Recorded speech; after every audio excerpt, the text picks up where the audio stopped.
Mon Dieu, qu'il y ait autant de bonheur pour lui qu'il y ait eu de malheur pour moi.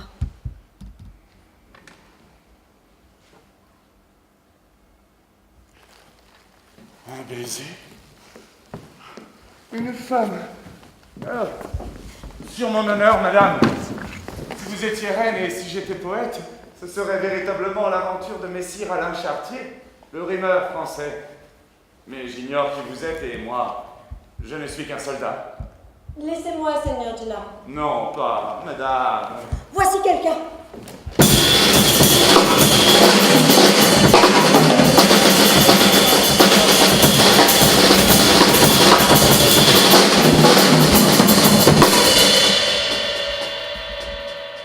Quel est ce visage? C'est bien elle, cette femme à Venise. Hé, Mafio! Qu'est-ce? Que je te dise d'une rencontre inouïe.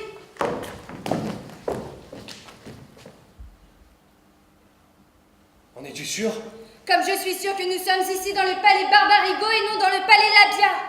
Elle était en causerie, galante, avec Gennaro. Avec Gennaro. Il faut sortir mon frère Gennaro de cette toile d'araignée. Viens avertir nos amis.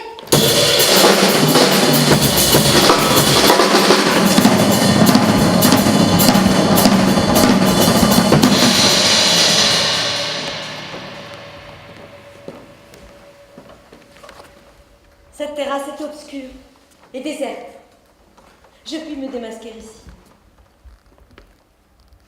Je veux que vous voyiez mon visage, Gennaro. Vous êtes bien belle. Regarde-moi bien, Gennaro, et dis-moi que je ne te fais pas horreur. Vous? Me faire horreur, madame? Bien au contraire. Je me sens au fond du cœur quelque chose qui m'attire vers vous. Donc tu crois que tu pourrais m'aimer, Gennaro? Pourquoi non? Pourtant, madame, je suis sincère. Il y aura toujours une femme que j'aimerais plus que vous. Oui, je sais, la petite Fiammetta. Non, madame. Et qui donc? Ma mère. Ta mère. Ta mère, oh mon Gennaro, tu aimes bien ta mère, n'est-ce pas? Et pourtant, je ne l'ai jamais vue. Voilà qui vous paraît bien singulier, n'est-il pas vrai? Tenez, je ne sais pas pourquoi j'ai une pente à me confier à vous.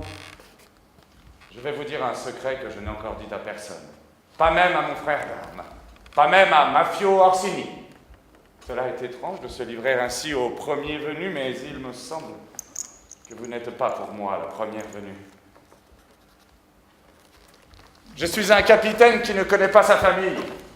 J'ai été élevé en Calabre par un pêcheur dont je me croyais le fils.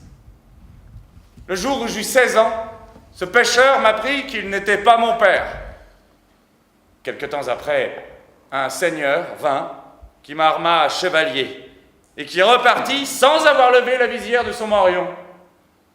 Quelque temps après encore, un homme vêtu de noir vint m'apporter une lettre. Je l'ouvris. C'était ma mère qui m'écrivait. Ma mère, que je ne connaissais pas. Ma mère, que je rêvais bonne, douce, tendre, belle, comme vous. Ma mère, que j'adorais de toutes les forces de mon âme. Cette lettre m'apprit, sans me dire aucun nom, que j'étais noble et de grande race. Et que ma mère était bien malheureuse, pauvre mère. Bon Gennaro. Depuis ce jour-là, je me suis fait aventurier. Parce qu'étant quelque chose par ma naissance, j'ai voulu aussi être quelque chose par mon épée. J'ai couru toute l'Italie. Et le premier jour de chaque mois, en quelque lieu que je sois, je vois toujours venir le même messager. Il me remet une lettre de ma mère, il prend ma réponse et s'en va. Et je ne lui dis rien et il ne me dit rien, parce qu'il est sourd et muet. Ainsi tu ne sais rien de ta famille. Je sais que j'ai une mère, et qu'elle est malheureuse, et que je donnerai ma vie dans ce monde pour la voir pleurer, et ma vie dans l'autre pour la voir sourire. Voilà tout. Que fais-tu de ces lettres? Je les ai toutes là, sur mon cœur. Nous autres gens de guerre, nous risquons souvent notre poitrine à l'encontre des épées. Les lettres d'une mère, c'est une bonne cuirasse. Noble nature. Tenez, voulez-vous voir son écriture? Voici une de ces lettres. Lisez cela.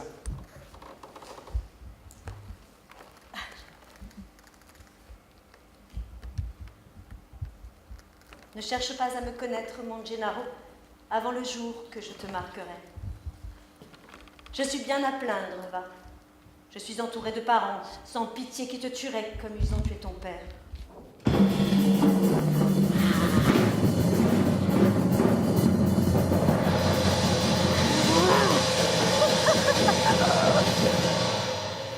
Oui, j'en sais plus long que... Mais Doña Lucrezia en sait plus que moi. Monsieur de Valentinois en sait plus que Doña Lucrezia. Le diable en sait plus que Monsieur de Valentinois. Et le pape Alexandre VI en sait plus que le diable. Comme cela adore ces jeunes gens.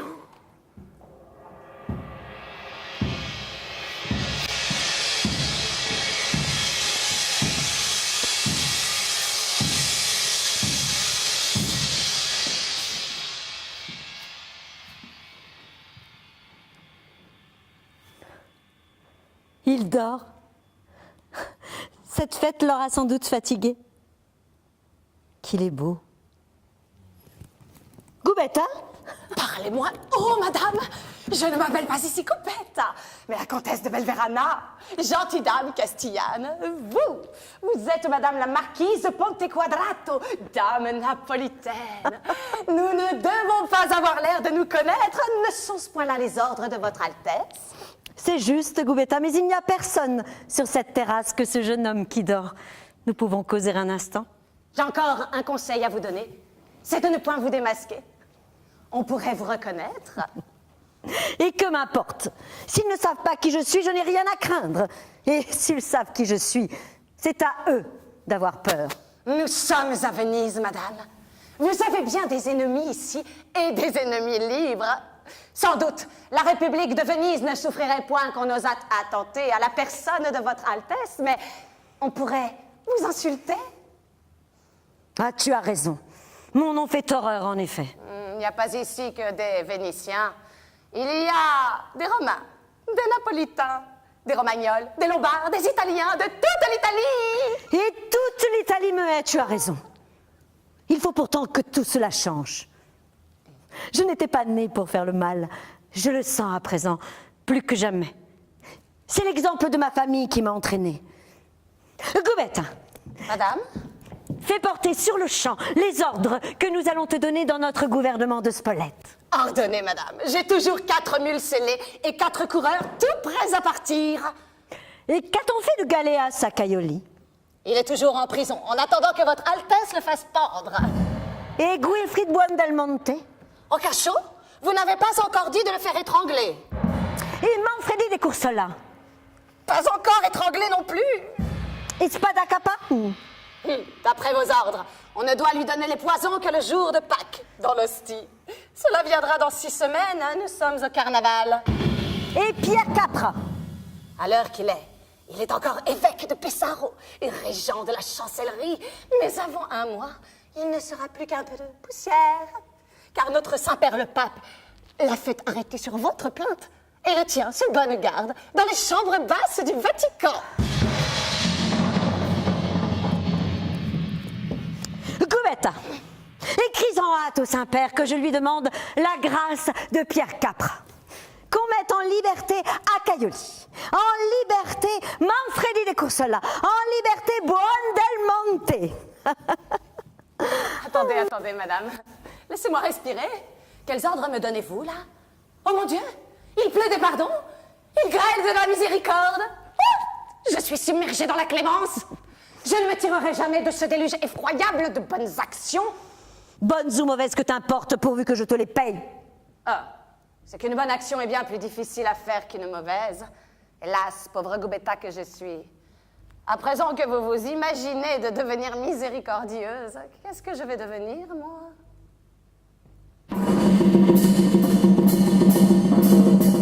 Si vous m'aimez, Don Alphonse, vous ne me refuserez pas plus longtemps. S'il me plaît à moi d'essayer la clémence, c'est un moyen de me faire aimer de votre peuple. Je veux que votre peuple m'aime. La miséricorde d'un Alphonse, cela fait ressembler un roi à Jésus-Christ. Soyons des souverains miséricordieux. Cette pauvre Italie a assez de tyrans sans nous, depuis le baron vicaire du pape jusqu'au pape vicaire de Dieu. Finissons-en, cher Alphonse. Mais c'est ce Gennaro en liberté? C'est un caprice, si vous voulez, mais c'est quelque chose de sacré et d'auguste que le caprice d'une femme lorsqu'il sauve la tête d'un homme. Je ne puis, chère Lucrèce. Vous ne pouvez, mais enfin, pourquoi ne pouvez-vous pas m'accorder quelque chose d'aussi insignifiant que la vie de ce capitaine? Vous me demandez pourquoi, mon amour? Mais oui, pourquoi? Parce que ce capitaine est votre amant, madame! Ciel! Parce que vous l'avez été chercher à Venise, parce que vous l'iriez chercher en enfer, parce que je vous ai suivi pendant que vous le suiviez, parce que je vous ai vu masqué et haletant de courir après lui, comme la louve après sa proie, parce que tout à l'heure encore, vous le couviez d'un regard plein de pleurs et plein de flammes, parce que vous vous êtes prostituée à lui, sans aucun doute, madame, parce que c'est assez de honte et d'infamie et d'adultère comme cela, parce qu'il est temps que je venge mon honneur et que je fasse couler autour de mon lit un fossé de sang. Entendez-vous, madame? Taisez-vous! Veillez sur vos amants désormais, Lucrèce. La porte par laquelle on entre dans votre chambre de nuit est ici tel huissier qui vous plaira.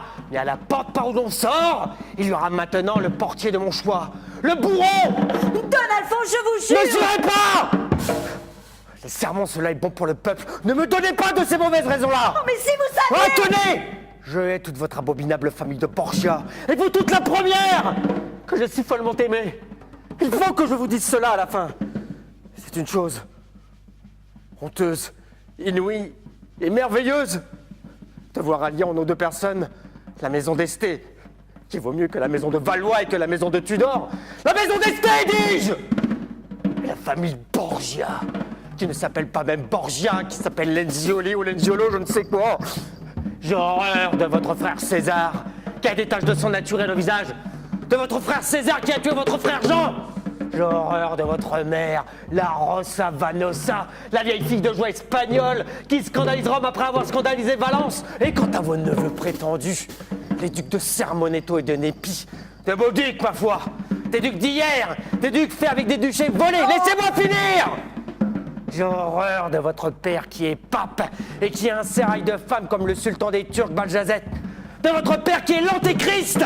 De votre père qui peuple le bagne de personnes illustres et le sacré collège de bandits. Si bien qu'en les voyant tous vêtus de rouge, galériens et cardinaux, on se demande si ce sont les galériens qui sont les cardinaux et les cardinaux les galériens. Allez maintenant!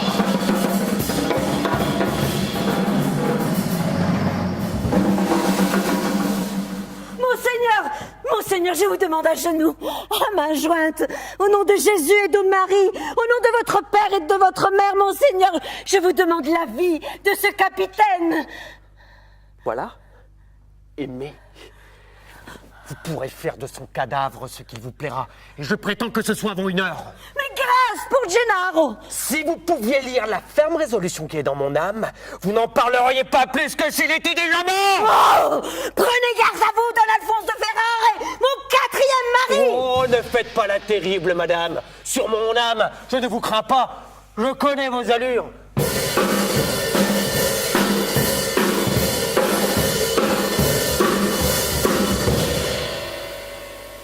Gennaro, vous êtes empoisonné. Empoisonné, madame? Empoisonné. J'aurais dû m'en douter. Le vin étant versé par vous. Ne m'accablez pas, Gennaro. Ne m'ôtez pas le peu de force qu'il me reste et dont j'ai besoin encore pour quelques instants. Écoutez-moi.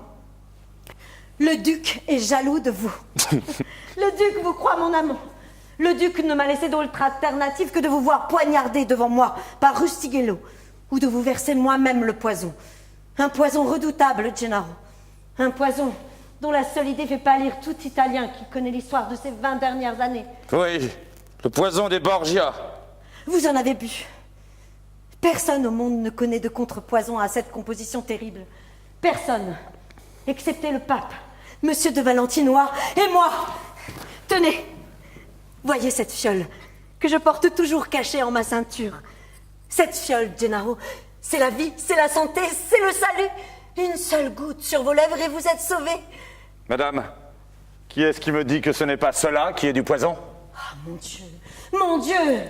Ne vous appelez-vous pas Lucrèce Borgia? Oui. Est-ce que vous croyez que je ne me souviens pas du frère de Bajazet? Je sais un peu d'histoire. On lui fit accroire, à lui aussi, qu'il était empoisonné par Charles VIII, et on lui donna un contrepoison dont il mourut. Et la main qui lui présenta le contrepoison, la voilà, elle tient cette fiole. Et la bouche qui lui dit de le boire, la voici. Elle me parle. Misérable femme que je suis. Écoutez, madame, je ne me méprends pas à vos semblants d'amour. Vous avez quelques sinistres desseins sur moi, cela est visible. Vous devez savoir qui je suis. Tenez, dans ce moment-ci, cela se lit sur votre visage, que vous le savez. Et il est aisé de voir que vous avez quelque insurmontable raison pour ne me le dire jamais.